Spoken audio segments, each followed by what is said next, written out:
auto translation as checked. Again, the option for auto translation, for instance, is, let me first show you Spanish here. Now, the option for auto translation basically is maybe you wanted to type it in Spanish yourself.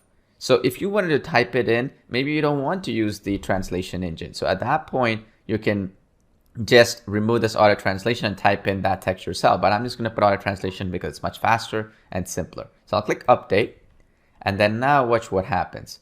Firstly, you have the whole project, as you can see here, converted into Spanish. Okay. So that means if I click on this update voice option that you see here, automatically the whole setup is going to get updated, you guessed it, into Spanish. And that means the text-to-speech voices that you see here, options available here, which is Spanish male, Latin American female, and Spanish Maria, and so on and so forth. They'll all be related to this that I just showed you, which is, again, very, very flexible in what you can achieve. If I wanted to change it to another language, let's say. So let's say we go in and we want to change it to, let's say, Dutch. Okay. Well, you can do that as well. Or for example, let's say you want to do it for this other language, Hindi. Let's do update.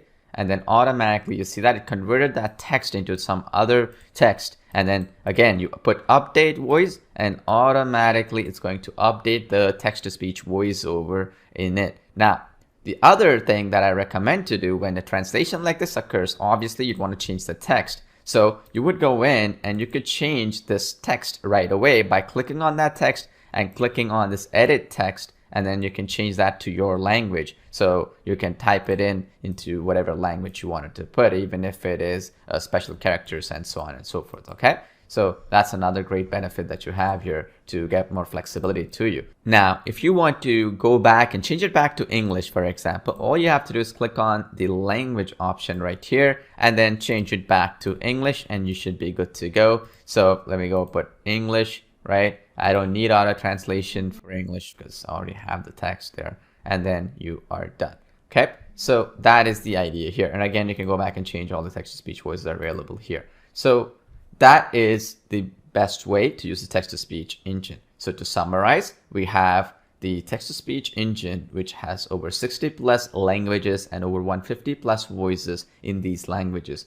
And then all you have to do is to convert an existing video into any other language. You just click on that one button called language and you should be good to go to convert that, and then it'll open up the other tab and the other option for you to edit it further. And then if you want to actually change the language itself